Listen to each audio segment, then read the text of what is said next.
오늘은 십자가에도 하나님의 능력이라는 주제로 첫 번째 말씀을 함께 나누고자 합니다. 오늘은 하나님께서 우리에게 주신 2020년의 첫 번째 주일입니다. 저는 주님이 우리를 향해서 너희는 늘 깨어있어라, 때가 악하다 라고 하시는 말씀처럼 2020년도의 한 해는 그냥 흘러간도 그냥 그렇게 살아가는 그런 한 해가 아니라 세월을 아끼면서 진리를 마음에 품고 진리가 주는 기쁨으로 기뻐하며 진리가 주는 자유함으로 자유하며 그렇게 참 살아갈 수 있는 하나님의 큰 은총이 있는 2020년의 삶이 여러분의 삶 될 수 있기를 소망합니다. 참 하나님께서 이미 예비하신 축복인 줄 믿습니다. 여러분 믿으십니까? 예, 하나님은 우리를 한번 보고 축복하신 것이 아니고 축복을 주고 우리에게 말씀하시는 것이죠. 이미 줬으니 오라는 것이에요. 이미 주신 축복을 마음껏 누릴 수 있는 저와 여러분 모두가 되었으면 좋겠습니다. 세상의 역사를 우리가 보게 되면요, 각 시대마다 그 시대를 이렇게 열어젖히거나 아니면 그 시대의 길을 이렇게 바꿔서 방향을 틀거나 때로는 암흑 가운데로 때로는 소망의 시대로 열기하는 그런 소식들이 있는 것을 보게 됩니다. 그래서 이순재 목사님이 역사는 사람과 사건이라고 말씀하신 것처럼 사람이 사건을 만들고 사건 속에 사람의 삶이 결정되는 이 역사 속에서 우리가 지금 살아가고 있는 것이죠. 우리는 얼마 전에 국민들의 촛불에 의해서 대통령이 바뀌는 것을 우리는 경험했습니다. 또 늘 폐쇄적이었던 북한 지도자와 또 늘 그를 죽이려고 했던 미국 지도자가 서로 손을 잡고 만나는, 또 절대로 넘어설 수 없을 것 같았던 판문점을 남북한 지도자들이 서로 오가는 놀라운 소식도 우리는 접하게 되었습니다. 그 외에도 우리는 수많은 소식들이 스마트폰을 통해서 빠르게 전파되면서 그 어느 때보다도 소식에 민감한 시대를 우리는 지금 살아가고 있습니다. 사람들은 참 앞길을 보지를 못하는요, 앞길을 참 알지 못하는, 참 보지 못하는 영적인 시각 장애인과 같아서 늘 들려오는 소식에 곤두세우며 우리가 참 들으면서 지금 내가 어디에 있는가, 내가 또 앞으로 어떤 길을 가야 할 것인가, 이렇게 우리가 참 소식들을 들으면서 우리는 고민하게 되죠. 하지만 분명한 것은 우리가 모든 소식을 듣고 그 모든 세상의 소식을 다 이해한다 할지라도 그 소식들이 우리로 하여금 올바른 길을 가게 하는 것은 아니라고 하는 것입니다. 인류 발걸음에 대해서 통찰 있게 글을 쓰게 된 사피엔스의 저자 유발 하라리에게 어떤 사람이 물었습니다.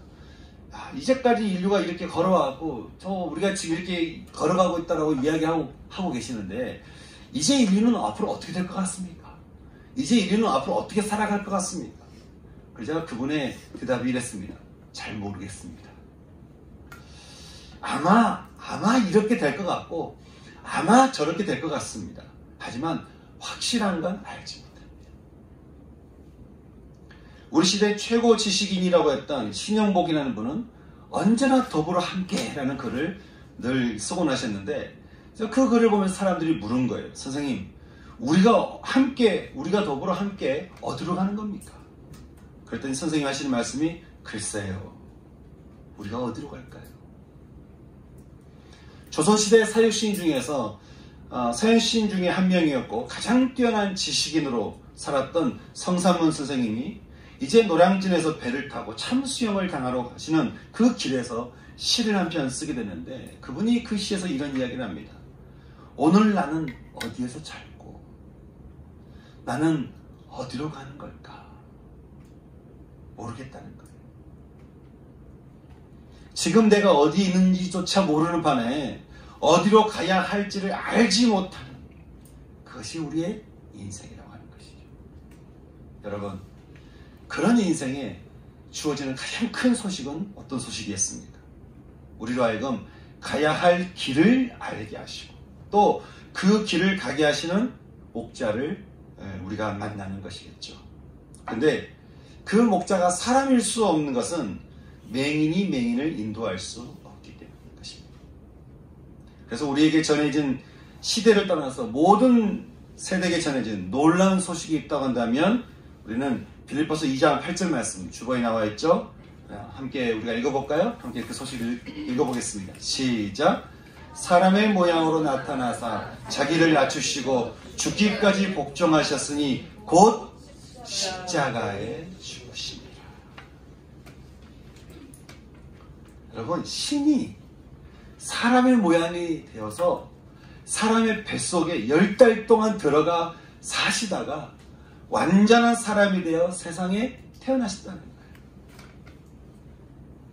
저는 아이를 제가 임신해보지 않았으니까 저는 잘 모르지만 이렇게 아이를 임신해 보신 분들은 더 실감 있게 이해되실 것 같아요. 신이, 하나님이 사람이 되어서 뱃속에 들어와서 10달 동안 사셨다. 굉장히 놀라운 소식 아닙니까? 근데 이렇게 이분은 분명히 하나님이시죠.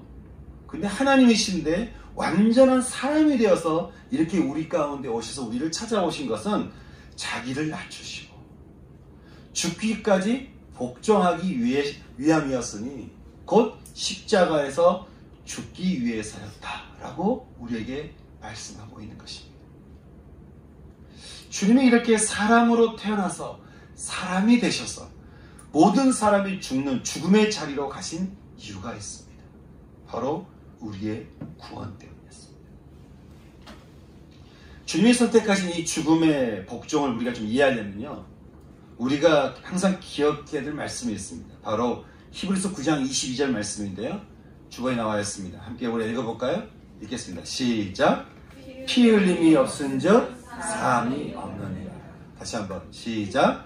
피 흘림이 없은즉 사함이 없느니라.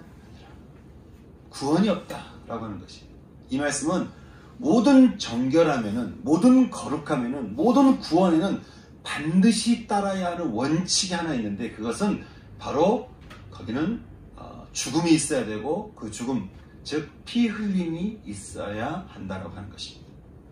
여러분, 피가 흐른다라고 하는 것은 어떤 것을 의미하는 걸까요? 죽는 것을 의미하는 것이죠. 아담과 하와가 선과 악을 알게는 인류 최초의 범죄를 저질렀을 때 하나님은 그들을 에덴 동산에서 쫓아내면서도 그들을 죄로부터 구원하시기 위해서 짐승을 잡아 대신 피를 흘리게 하시고는 그 가죽의 옷을 입게 하셨습니다. 그리고 그들을 구원하셨죠. 그 후로부터 짐승들을 죽어야만 했고요, 모든 제사에는 짐승의 피가 필요하게 되었습니다. 인간의 죄가 가득 찬 세상에 한 번 종말이 찾아온 적이 있습니다. 여러분 기억하십니까? 언제였죠? 예, 노아의 홍수 사건. 홍수로 인한 종말인 것이죠. 그 홍수로 인한 종말이 끝나고 나서 새로운 세상이 시작되자 노아는 그 새로운 시작을 위해서 여호와께 제단을 쌓고 모든 정결한 짐승과 모든 정결한 새 중에서 제물을 취하여 그 짐승을 죽이고는 불로 태우는 번제의 제사를 드리게 되었는데, 성경은 여호와께서 그 제사의 향기를 맡으시고 이 죄로 가득한 이 땅을, 세상을 용서하시고 이 세상을 향한 진노를 철회하셨다, 그렇게 우리에게 말씀해 주고 있습니다. 또 하나님은 아브라함 사이에서 짐승을 죽여서 피를 흘리게 하신 뒤에 생명의 언약을 맺으셨고요, 또 요셉 때에 이집트로 들어간 이스라엘이 이제는 노예가 되어서 빠져나오지 못하게 되자 그들을 대신해서 각 집마다 어린 양을 잡아 그 피의 대가를 지불하게 하시고는 그들을 출애굽하게 하셨습니다. 이제 언약의 땅에 들어가게 되는 이스라엘의 거룩을 위해서 하나님은 제사를 이제는 성문화해서 법으로 정해서 지키게 하셨는데, 그 법이 바로 죄를 따라서 짐승을 잡아 그 피를 내게 하고는 번제단에서 잡은 짐승을 올려서 불로 태우면서 그 흘린 피는 따로 모아서 대제사장이 이제는 지성소에 들어가기 전에 지성소 안에 있는 그런 언약기 위에다가 그 피를 뿌림으로써 제사 드리는 모든 이들을 거룩하게 하셨습니다. 이처럼 하나님의 언약에는, 하나님의 구원에는 언제나 빠지지 않는 것이 있는데, 바로 그것은 피 흘림이 있었다고 하는 것이죠. 왜 꼭 그렇게 인간의 죄에 대한 대가로 짐승의 피가 이렇게 흘려야만 했을까? 아니, 꼭 그렇게 짐승들은 대신 죽어야만 해. 꼭 그렇게 죽어야만 하는 걸까? 왜 주님은 그렇게 그 모든 제사에 죽음이 있게 하셨고 피를 흘리게 하셨을까요? 이유가 있습니다. 우리 로마서 5장 12절 말씀 함께 찾아서 읽어보겠습니다. 로마서 5장 12절 말씀입니다.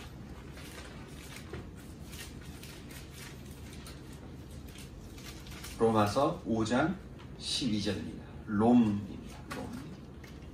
5장 12절. 자, 같이 읽겠습니다. 시작. 사람으로 말미암아 죄가 세상에 들어오고 죄로 말미암아 사망이 들어왔나니 이와 같이 모든 사람이 죄를 지었으므로 사망이 모든 사람에게 이르렀느니라. 죄가 세상에 들어와 그 죄가 이 세상에 준 것이 뭐라고 말씀하고 있습니까? 사망이라는 거예요. 다시 말해서 죄의 열매가 뭐라는 거예요? 사망이라는 것이. 여러분, 사망이 뭡니까? 죽음이죠. 죽음이 어디에서 시작됐다고요? 죄에서부터 시작됐다고요. 그 죄가 우리를 어떻게 했다고 말씀합니까? 우리를 사망케 한다고 하는 것이에요. 그러니 죽어야 하는 우리를 대신해서 하나님은 우리의 죽음과 짐승의 죽음을 맞바꾸게 하셨다고 하는 것이죠. 피 흘림이 없은즉 삶 구원함이 없나니라. 그런데 문제가 생겼습니다. 우리의 이 죄라고 하는 것이 동물 한두 마리를 죽인다고 해서 처리되지 않는다라는 데 이 문제가 있는 거예요. 우리가 분명히 우리 어떤 죄가 있어서 그 죄를 가지고 하나님 앞에 이렇게 고백하며 용서를 구합니다. 주님이 죄가 짐승을 대신 잡아서 그 짐승이 피를 뿌려서 그 올려드는 그 제사를 받으시고는 우리의 죄를 용서하셨어요. 그런데 문제는 우리의 죄가 우리 마음속에 우리 영혼에 박혀있는 이 고약한 이 죄라고 하는 것이 끊임없이 죄를 생산해내서 우리로 하여금 계속해서 죄를 짓게 하는 삶을 살게 한다라고 하는데 이 문제가 있다고 하는 것이죠. 그러니 이 피 흘림의 제사를 아무리 드려도 이 우리 속에 있는 이 원죄가 깨끗이 말끔하게 이건 용서가 되지 않는 거예요. 삶이 되지 않는 것이죠. 그래서 끊임없이 우리 가운데 이 죄라는 문제가 남게 되는데요. 심리학자이면서 신앙인이었던 칼 메닝거 박사는 지금 우리들의 시대에 대해서 이렇게 말을 하고 있습니다. 언젠가부터 우리 마음에 있는 것 중에 지금은 사라지고 있는 단어가 하나 있대요. 우리 마음에 있대요. 그런데 마치 없는 것처럼 이렇게 사라지고 있는 단어가 있는데 그것은 바로 sin, 죄라고 하는 단어라고 하는 것이에요. 사람들은 그 sin이라는 단어를 어떻게 바꾸냐면 crime이라는 단어로 바꿔서 범죄라는 단어로 이렇게 바꾸면서 인간의 영혼에 있는 죄, 이 sin이라는 단어를 잃어버리게 했다라고 하는 거예요. 다시 말해서 사람들이 범죄를 저지르지 않는 한, 사람들이 정해놓은 어떤 범죄라고 말하는 것을 우리가 저지르지 않는 한 자신이 죄인인지를 알지 못하고 또 도덕적 인식이 있는 사람도 죄에 대한 책임감을 잘 느끼지 않는다고 하는 것이죠. 내가 범죄를 저지르지 않는 한 내가 무슨 죄인이냐는 거예요. 또 죄인이 어딨냐는 거예요. 저 감옥에 있는 사람이 죄인이요. 또 경찰서에 잡힌 사람이 죄인이요. 그 사람이 죄인이지 나는 죄인이 아니라고 하는 것이죠. 그래서 당신은 죄인입니까? 그럼 굉장히 불쾌한 소리고 내가 죄인이라고 하는 죄책감이 없기 때문에 내가 죄인이라고 하는 그 도덕적인 내 안의 감각을 잃어버리는 그런 삶을 지금 우리들이 살고 있다고 하는 것이죠. 근데요, 죄가 없다고 말하는 사람들에게 뭐가 있습니까? 그 모든 사람들의 안에는 숨어있는 공격적인 성질이 있어서 사람들을 이런저런 모양으로 공격하며 상처를 주고 또 우리의 생각을 고집스럽게 붙들어서 좀 고집스럽게 사람들 대하며 또 반항적이어서 사람을 좀처럼 사랑하기도 또 사람의 사랑을 좀처럼 잘 받아들이지도 또 참 사랑을 참 잘 나누지도 못하는 참 그렇지 못하는 우리의 죄된 성질이 우리 가운데 있다는 것을 우리가 부인할 수 없다라고 하는 것이에요. 이런 우리들 안에 있는 죄의 성질을 부정하는 자체가 바로 이 자체가 죄가 아니겠냐. 우리 마음속에 있는 이 죄의 성질이 있다는 것 자체를 부인하는 것 자체가 죄가 아니겠냐. 신약성경에는 죄라고 하는 단어에는 죄라고 하는 단어에 자주 쓰이는 헬라어 단어가 있습니다. 대표적인 5가지가 있는데, 아디키아라고 해서 이게 불의하다라는 단어가 있고, 포네리아라고 해서 부패한 것을 말하는 것이 있고요. 또 파라바시스라고 해서 이게 경계선을 넘어서 이렇게 침범하는 것을 말하기도 하고요. 아노미아라고 해서 이 법을 무시하는 것, 이것을 말하기도 하는데, 근데 가장 많이 쓰이면서, 그리고 정말 죄라고 하는 단어를 쓸 때 항상 빼놓지 않고 쓰는 단어가 있다고 한다면 그것은 하마르티아라고 하는 단어라고 하는 거예요. 하마르티아. 이것은요, 이탈하다 이 뜻이. 가야 할 곳을 가지 않는 것을 말하는 거예요. 가야 할 곳에 가지 않는 것, 목적과 방향이 맞지 않는 모든 것을 가리켜서 그것은 죄다. 성경은 그렇게 우리에게 말씀해주고 있다고 하는 것입니다. 우리의 말과 우리 습관과 우리 행동에는 그 길과 방향과 목적이 있기 마련인데, 그 길의 목적과 방향이 가야 할 곳을 가지 않는 모든 것은 다 뭐라고요? 죄라는 거예요. 여러분, 우리가 가야 할 길과 또 우리 인생에 가야 될 목적과 우리 방향이 어디 있겠습니까? 우리가 창조되었던 것, 우리 영혼의 집, 천국인 것이죠. 하나님의 나라인 것입니다. 하나님인 것입니다. 이것이 하나님의 나라, 하나님의 집, 하나님이 우리가 가야 될 길과 목적과 방향이라고 하는 것이죠. 우리가 있어야 될 곳이 거기라는 거예요. 여러분, 가정의 아이들이 어디에 있어야 되겠습니까? 집에 있어야죠. 부부가 또 한 가정이 밤에는 다 어디에 있어야 되는 거예요? 집에 있어야 되는 거죠. 어디에 소속되어 있어야 되는 거예요? 집에 소속되어 있어야 되는 거죠. 그 마음이 다른 남자에게, 그 마음이 다른 여자에게 있으면 되겠습니까? 여러분, 하나님을 향하지 않는 모든 언어와 모든 행위와 모든 결정이 죄다 라고 말할 때 우린 도대체 얼마나 많은 죄를 짓고 있는 겁니까? 우린 도대체 얼마나 많은 죄를 지으면서 우리가 살고 있는 겁니까? 우리가 죄인이 아니라고 말할 수 있겠습니까? 여러분, 그 죄의 결과에 대해서 로마서는 뭐라고 말하고 있습니까? 그 죄의 결과, 그 죄가 가는 곳이 결국 어디라고요? 사망이라는 거예요. 사망을 향해 가고 있는, 사망을 품고 살고 있는, 여러분, 우리가 왜 전도를 합니까? 교회 나오게 하려고요? 우리가 어느 교회에 사람이 늘게 하는 것을 목적이 있는 것입니까? 아니에요. 사망으로 가고 있는, 죽음으로 가고 있는 그 영혼을 붙들어서 생명으로 가도록 인도하는 것이 전도 아니겠습니까? 사망을 품고 사는 이 죄인들에 대해서 잠언은 어떻게 말씀하고 있을까요? 여러분, 잠언 말씀 묵상하고 계시죠? 이 사망으로 가고 있는 이 죄인들에 대해서 잠언은 이렇게 말을 합니다. 이익을 탐하는 모든 자의 길은 자기의 생명을 잃어버리게 하며, 그 어리석은 자들은 어리석음을 좋아하고, 거만한 자들은 그 거만함을 기뻐한대요. 그 거만한 자리를 기뻐한대요.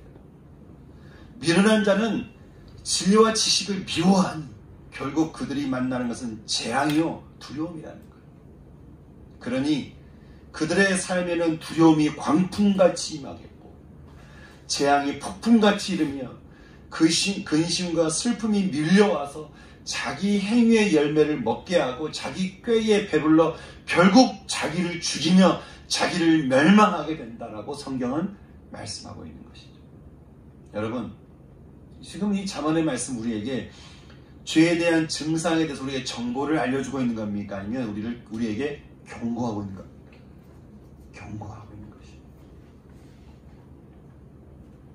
그러나 사람들이 결국 망하게 되는 것은 그들이 지혜와 훈계를 멸시하며 길거리에서 광장에서 큰 소리를 외치며 이렇게 진리를 외쳐대지만 그들은 불렀으나 듣기 싫어하고 도리어 멸시하고 그 말하는 그 말을 받지 않으니 결국 그들에게 재앙이 임할 때 하나님이 비웃을 것이라고 그렇게 우리에게 말씀하고 있는 것입니다. 이렇게 된 이유는 두 가지 때문입니다. 첫째는 죄가 얼마나 무서운지에 대해서 사람들이 무지하기 때문입니다. 하나님을 모르는 게 아니에요. 분명히 하나님도 알고 하나님의 백성으로 일컫는 이스라엘이었지만 하나님이 그렇게 말씀하신 이유는 그들이 하나님은 알지만 죄에 대해서 이 죄가 얼마나 무서운 것인지 이 죄가 얼마나 우리를 정말 우리를 두렵게 하고 정말 우리를 불안케 하고 정말 우리를 죽이게 하는 것이 죄라고 하는 사실에 대해서 사람들이 무지하기 때문이라는 거예요. 그래서 사람들이 얼마나 그 죄를 좋아하고 기뻐하는지 얼마나 그 죄의 자리에 있고 싶어 하는지 사망을 즐거워하는 그들의 그 어리석음이 얼마나 안타까운지 사람들이 죄에 대해서 너무 무지하고 참 가볍게 생각합니다. 심지어는 예수를 믿는 사람들조차도 죄를 짓는 데에 발이 빠르고 여전히 옛 죄된 습관의 종이 되어서 죄가 시키는 대로 살아가는 사람들이 얼마나 많은지 모릅니다. 그러니 분명히 예수를 믿는데 예수 믿는다고 말은 하는데 그 길의 방향이 그 목적이 하나님이 아니니 여러분 그 삶에서 나오는 열매가 생명이겠습니까? 사망이겠습니까? 어떤 사람들은 이런 말씀 들으면 야 내가 생명 가운데 가지 않고 참 내가 사망 가운데 하고 있구나 절망하는 사람이 있어요. 여러분 주님이 이 얘기를 하신 것은 절망하라고 말씀하신 겁니까? 아니면 생명길로 가라고 하시는 말씀입니까? 가라고 하시는 말씀인 것이죠. 예수 믿는다고 말은 하는데 생명의 열매 대신 사망의 열매 투성이에요. 하나님의 율법을 알고 그 율법대로 제사를 드리지만 죄에 대한 통회함이 없는 거예요. 내 안에 있는 그 죄에 대한 통회함이 없는 것이에요. 죄에 대한 통회함이 없잖아요. 그러면 딱 두 가지 증상이 일어납니다. 스스로 높아지든지 다른 사람을 우습게 보든지. 이런 종교인들에 대해서 하나님은 이사야 1장에서 이렇게 말합니다. 너희의 무수한 재물이 내게 무엇이 유익하냐? 너희의 그 짐승을 죽인 그 제사가 나한테 무엇이 유익하냐? 나는 너희들이 드린 그 순양의 번제와 살찐 짐승의 기름에 나는 배불렀다. 나는 수송아지나 어린 양이나 순염소의 그런 피를 나는 기뻐하지 않는다. 너희가 내 앞에 그저 보이러 올 뿐이니 이런 것을 누가 너에게 가르쳤느냐? 너희가 내 마당만 밟을 뿐이니라. 내가 제사를 드리며 동시에 악을 행하는 것을 견디지 못하겠노라. 내 마음이 너희의 제사를 싫어하나니 너희들의 그 제사가 내게 무거운 짐이라 내가 지기에 곤비하노라. 너희가 많이 기도하나 너희 손에는 피가 가득하며 악한 행실을 버리지 않고 행악을 멈추지 않으니 이제 그만하라. 이제 그만하라.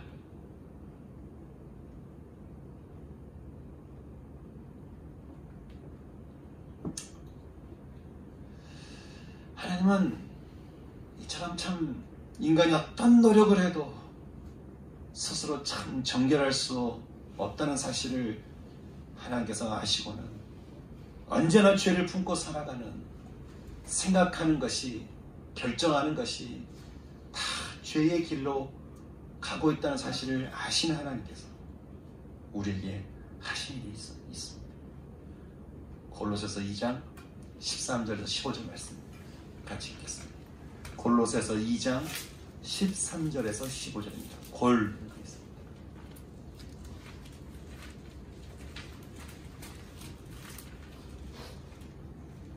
2장 13절에서 15절입니다. 같이 읽겠습니다. 시작.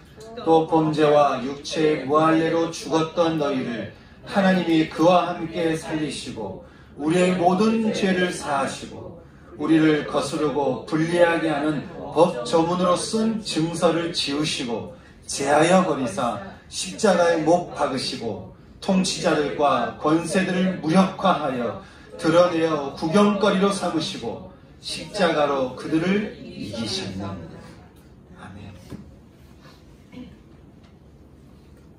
죄에 대해서 너무나 무력한 존재인 인간들을 위해서 인간들을 향한 하나님의 선택은 놀라운 것이었습니다.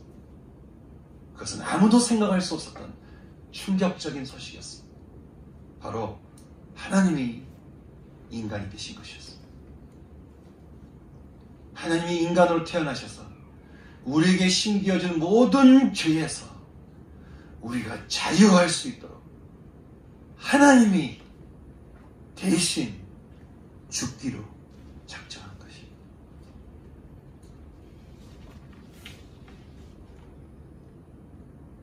그리고는 결국 십자가에서 못 박혀 죽으심으로 인간이 풀 수 없었던 모든 죄의 문제를 끝내버리셨습니다.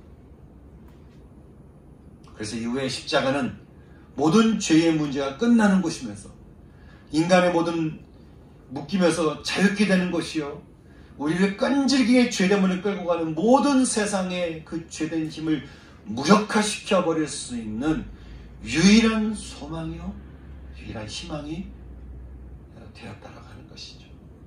여러분, 이것이 바로 우리가 붙들어야 될 십자가의 도 가르침인 것입니다. 하나님이 죽음으로 가르쳐 주신 십자가의 도인 것입니다.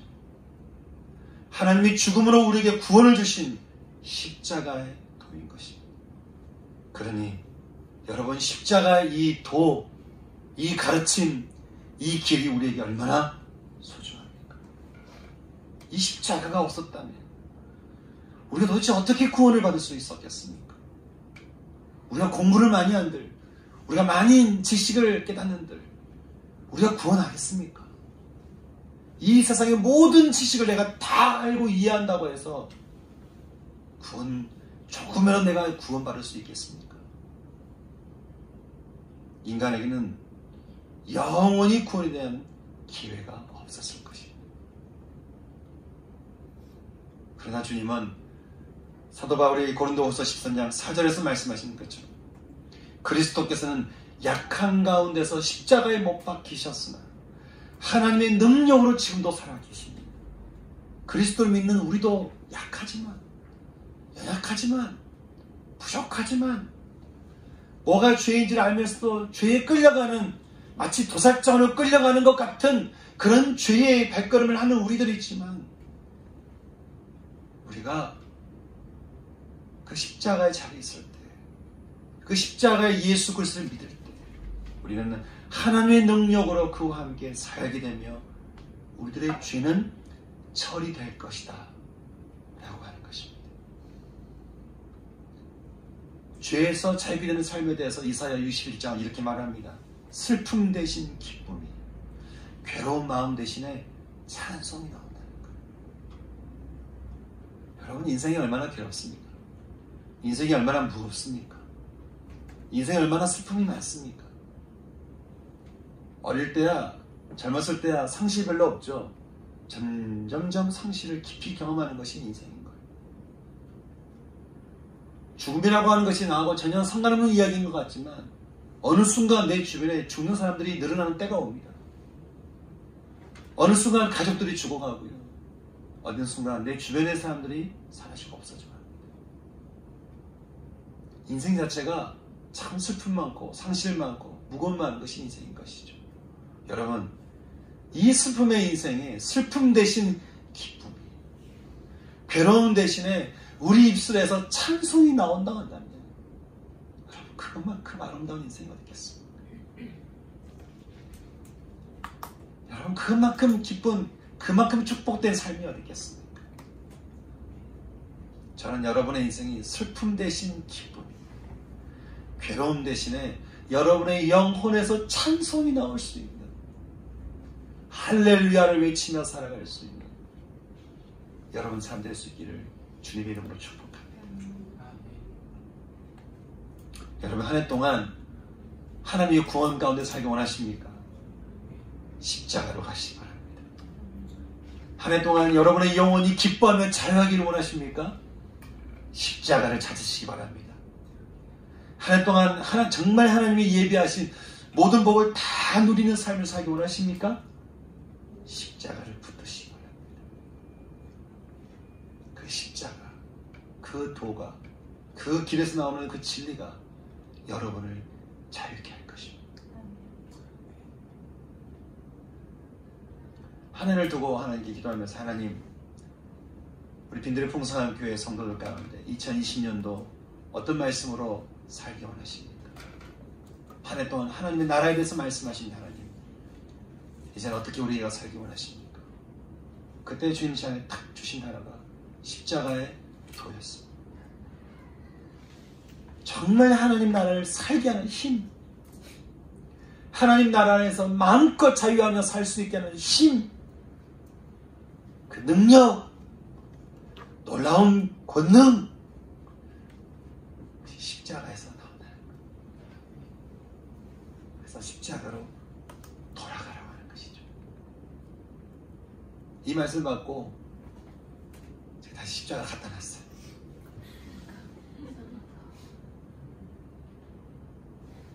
십자가의 도가 우리 인생의 유일한 소망이요, 희망이요, 능력이 되기 때문에 그렇습니다. 저는 올 한 해 동안 여러분의 삶이 늘 십자가 앞에서 도무지 용서받을 수 없는 우리가, 도무지 해결될 수 없는 우리의 죄의 문제 해결될 수 없는 우리의 인생, 한 번 받은 상처가 또 아픔과 고통에서 잘 치워지지 않는 우리의 그 연약, 우리 모습이 정말 자유하고 기뻐하며 입에서, 우리 영혼에서 찬송이 튀어나오려면, 찬송이 터져나온 삶을 살려면 우리가 언제나 붙들고 가야 되고 십자가. 저는 우리 전 인생이 그렇지만 올 한 해 특별히 여러분의 삶이 꼭 십자가를 붙들고, 꼭 십자가를 붙잡고, 십자가의 자리에 아예 여러분의 삶에 터전을 두고, 주님께서 그 십자가에 주시는 사랑을 여러분이 마음껏 받으며 그 십자가의 인생을 살아갈 수 있는 여러분의 삶 될 수 있기를 주님의 이름으로 축복합니다. 주님 우리에게 주신 십자가의 도, 구원입니다. 이 구원을 마음껏 누리며 살아갈 수 있는, 저는 오늘 한 해 우리의 2020년도 우리 빈들의 풍성한 교회 저와 여러분 되기를 소망합니다. 아멘. 우리 주신 이 복음을 가지고 오늘 이 시간 잠깐 우리 찬양하며 함께 기도 나갔으면 좋겠습니다.